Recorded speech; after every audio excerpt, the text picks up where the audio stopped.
Hey everybody, this is Tim Ash, President of the Vermont State Senate, here with my daily update on Vermont's response to the COVID pandemic.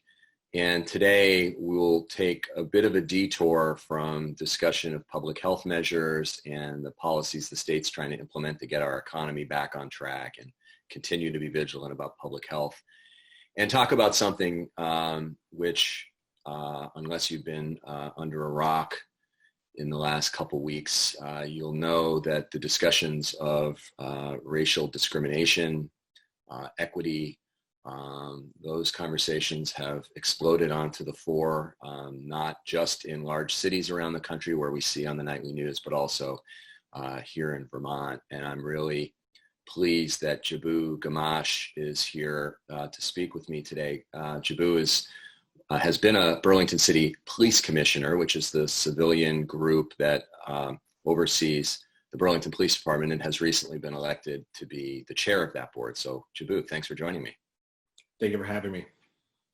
So Jabu, I know that in the last couple years, there's been a lot of discussion in the city of Burlington about the need to more directly confront issues of racial equity when it comes to the criminal justice system and law enforcement.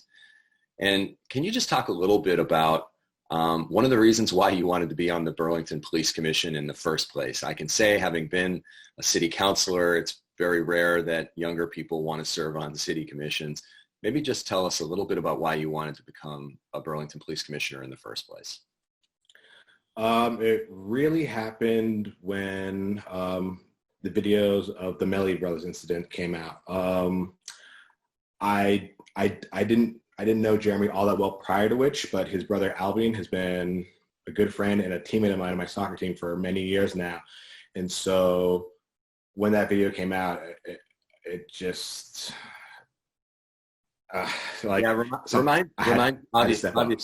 obviously it's an emotional thing to recall, but for those who are less familiar with them by name, can you just give a quick summary of the incident? Well, you see in the video,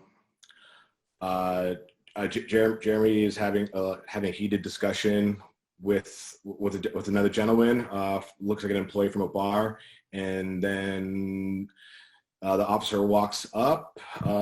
Jeremy's unaware that he's even there, and the officer made no mention to announce himself and shoved him very hard into the wall. He went to the wall head first, was knocked out cold, and he started puking shortly thereafter due to that head injury. Yeah, and he is a person of color, so that's an important factor in this. Absolutely. So once you got on the police commission, obviously the police commission deals with many issues related to overseeing the police department, ranging probably from federal grants to the actual personnel issues and things. What's your experience been like so far as a police commissioner, as you knowing that one of the reasons you were motivated to get involved was to bring greater oversight, transparency, accountability to the department? Well, I guess what I noticed first off the bat was that we don't really have all that much, power or oversight per se. It's like we're able to review the process of discipline being handed out, but other than really either agreeing or disagreeing, that's pretty much all the oversight power we have on that. We are able to craft shape policy and directives at the department, which is a big help. But in terms of actual accountability and oversight and things like that, we don't have the tools necessary to do those things. How have you found, just in this first, you've been a commissioner for about a little more than a year now? Is that right? It'll be a year exactly in July.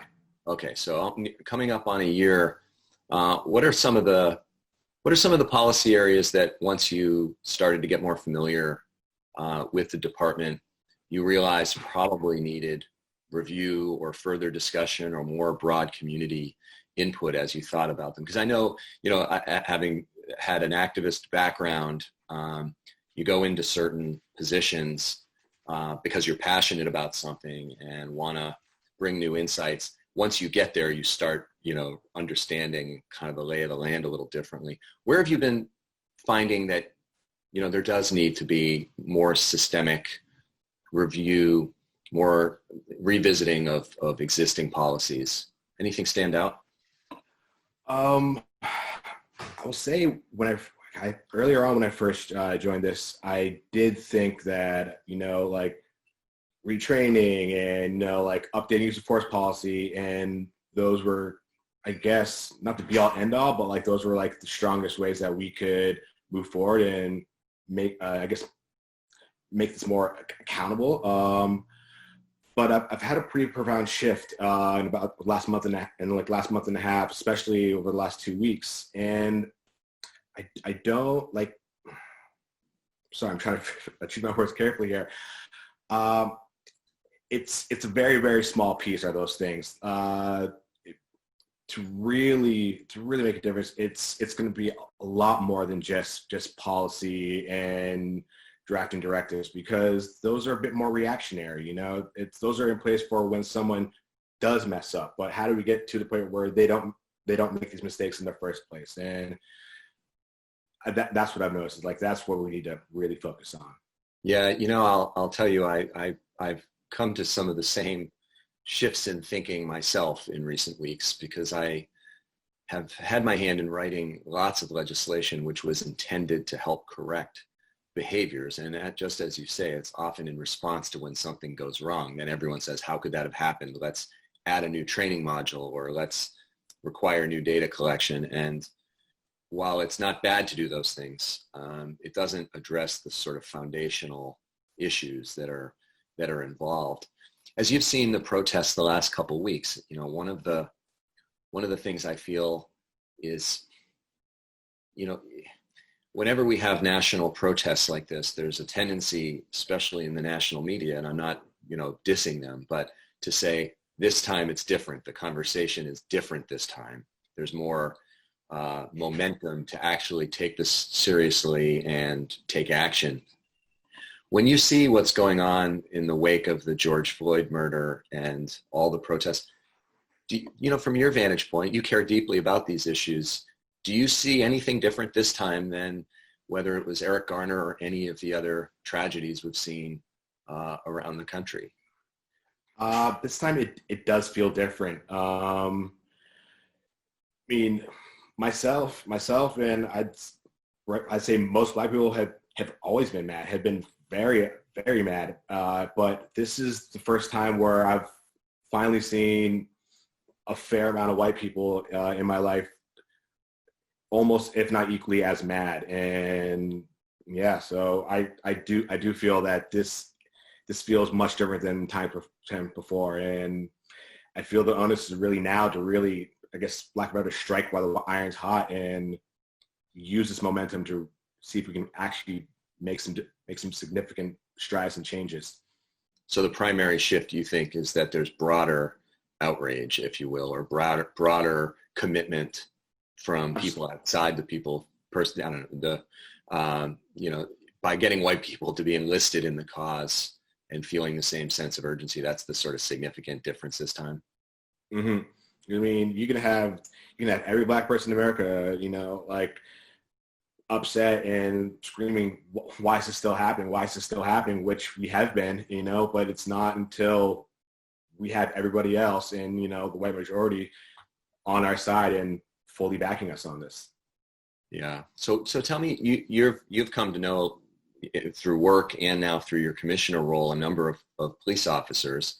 I have many law enforcement officials in my personal history in terms of family and friends.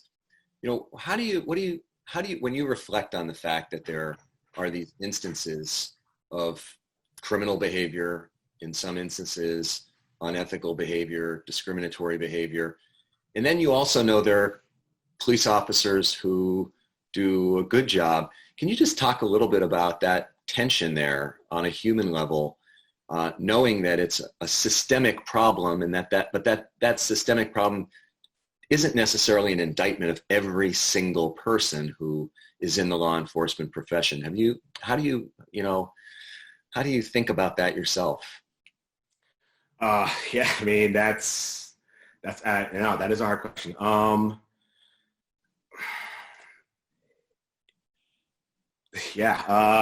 It's Sorry, I'm trying to. No, I mean, these are the big questions, right? Because I feel like one of our primary, one of the most important things about successfully moving forward and helping upend the worst elements of our system is we need to support the best elements of, our system as it is, and then try to make the whole system look like that, rather than cast one net to imply that if you're a law enforcement officer, you are part of the problem necessarily.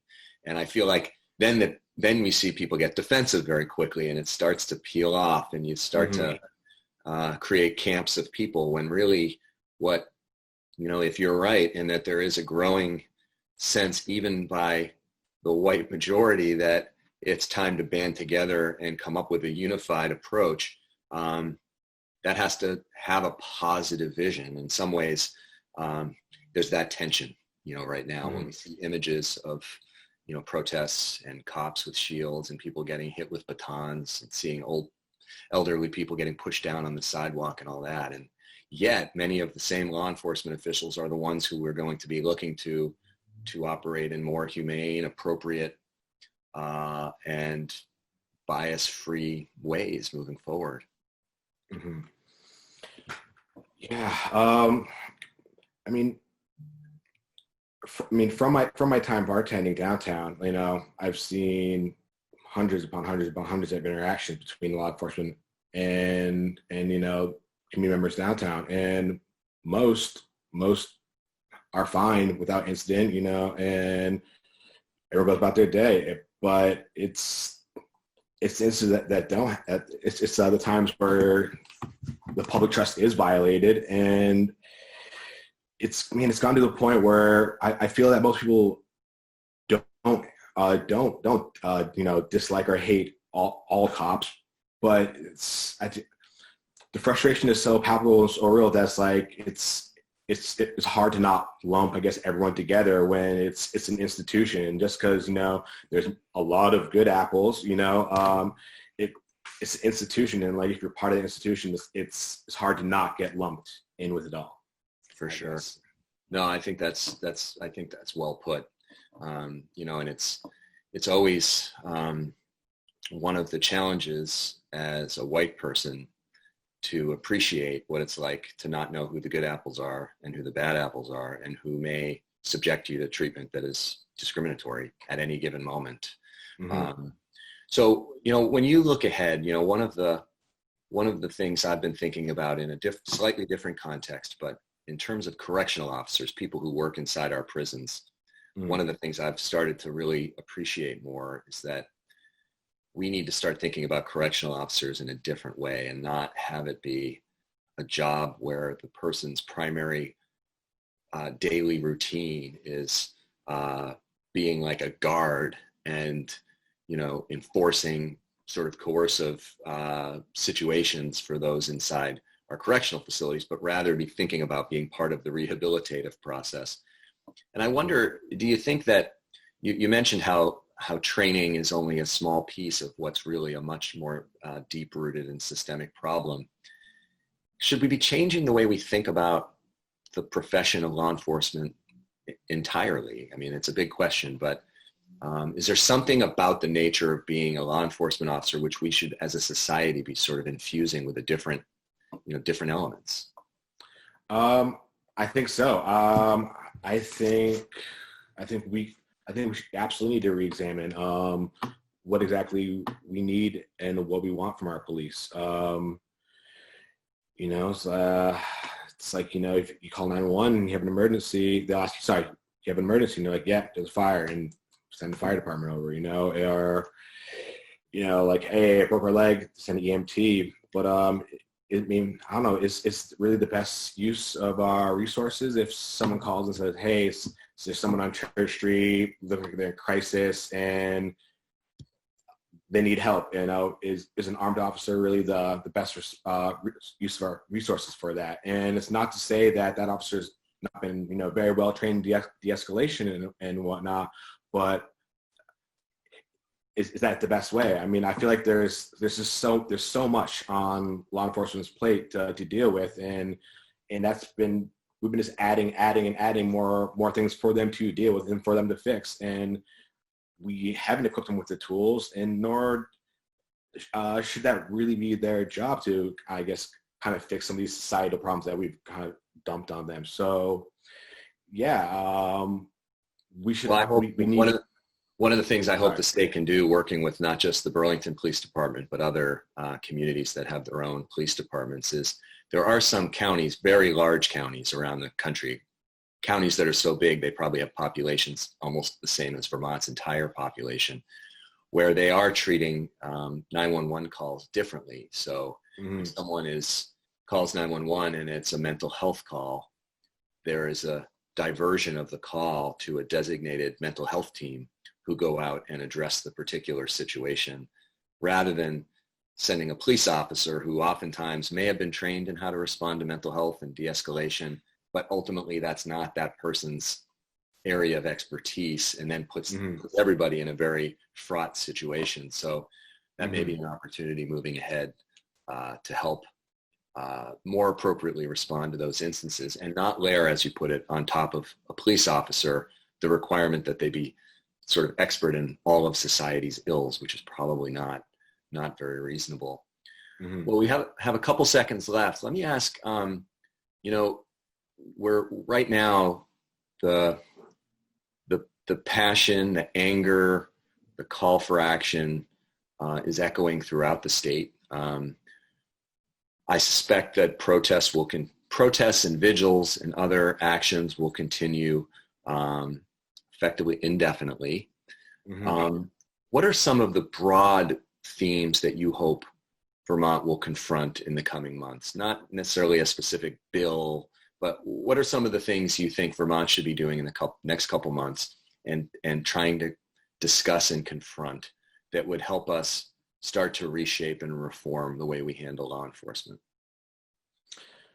I think by all of us, like we're doing right here, having these conversations and trying to come up with, plausible ways forward. Because I find a lot of the times, a lot of the ideas people have are great ideas, but the debate's not often framed in a way that people will understand. We have to frame these ideas that we have in ways that are, make sense and are doable. And I think that's absolutely possible. I think it's absolutely possible and achievable that we can do that.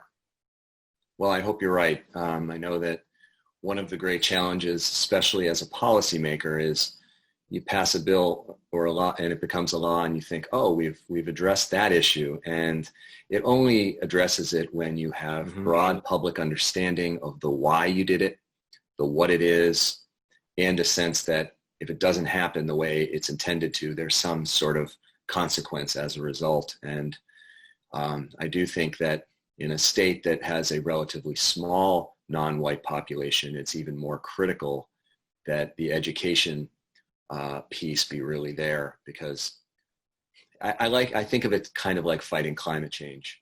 There are many people who it's not front of mind to be an environmentalist because they're too busy trying to put food on the table and they're struggling economically and with lots of other things. And I've always been a bit of an outlier by telling my environmentalist friends that we need to be coming up with strategies that enlist the broad public, even those who don't think of themselves as being primarily concerned with climate change. Otherwise, we'll never succeed. And when it comes to confronting these issues of systemic bias and discrimination in a state with a relatively small population that's not of non-white individuals, we need a broad buy-in, even of those who don't primarily think about issues of equity and equality, and they maybe too easily say, oh, that's a problem in big cities, but not here in Vermont. We need those people to be asking the same kind of questions and confronting these topics in order to broaden the cultural shift that has to occur, which won't be easy, but it's, I guess, the job of people like you and people like me to do everything we can to make it happen. Absolutely. So Jabu, thank you so much for joining me, and I wish you the best as the chair of the Police Commission. It is absolutely vital that we have people as thoughtful as you in these roles moving forward. So I know it's not going to be an easy time trying to shepherd through reforms and balance all of the, competing challenges of what is, I believe, the state's second largest law enforcement agency. So I think it's in good hands with you and your other commissioners, and I wish you the best. And thanks again for joining me. Thank you very much for having me. Take care. Thank you. All right. And I'll see the rest of you next week. And I hope you continue to do everything you can to stay safe. See ya.